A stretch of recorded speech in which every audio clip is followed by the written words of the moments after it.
भाइयों बहनों, मैं अभी अभी ये राहुल बाबा एंड कंपनी, जिसमें ममता दीदी भी शामिल है, बहुत खुश हो रहे हैं।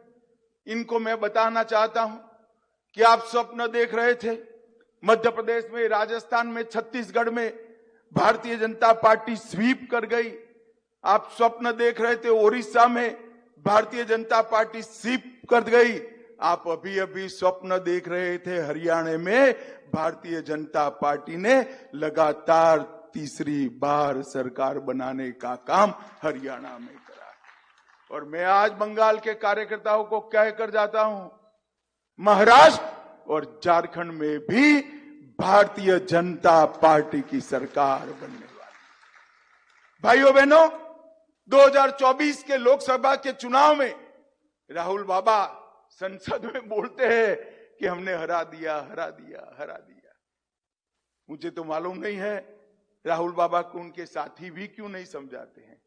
राहुल बाबा जो हारता है वो विपक्ष में बैठता है और वो जो जीतता है वो प्रधानमंत्री की शपथ लेता है। इतनी सामान्य बात भी आपको मालूम है। मैं आपको बताने आया हूं, इंडिया अलायंस वाले सारे नेताओं को, इस देश में 60 साल के बाद कोई एक नेता के नेतृत्व में कोई भी पार्टी तीसरी बार लगातार सरकार बनाई है तो नरेंद्र मोदी जी के नेतृत्व में भारतीय जनता पार्टी। हम 240 आए हैं, मखौल उड़ाते हो, अहंकार में आ गए हो। राहुल बाबा 14, 19 और 24 तीनों चुनाव का आपका टोटल भी 240 नहीं होता है, आपका टोटल भी 240। और आप जितने साथी हो वो सबका टोटल भी 240 से कम है, मगर उनका तो गणित ही अजीब है। वो कहते हैं कि हम चुनाव जीते हैं, हम चुनाव जीत गए, हम चुनाव जीत गए। अब उनको अपने स्वर्ग में रहने दीजिए।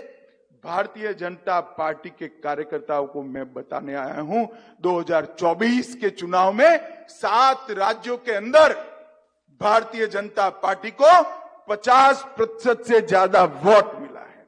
4 राज्यों के अंदर क्लीन स्वीप हुई है और 4 राज्यों में 90% से ज्यादा सीटें भारतीय जनता पार्टी जीत कर आई है और राज्यसभा में भी हमारा बहुमत हो गया है।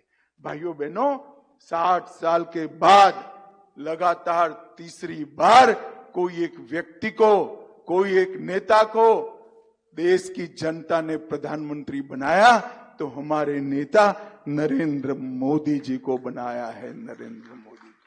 और मैं आज यहां बंगाल भारतीय जनता पार्टी के कार्यकर्ताओं को कहने आया हूं कि भारतीय जनता पार्टी का अगला सबसे बड़ा अगर कोई लक्ष्य है तो 2026 में बंगाल में भारतीय जनता पार्टी की सरकार।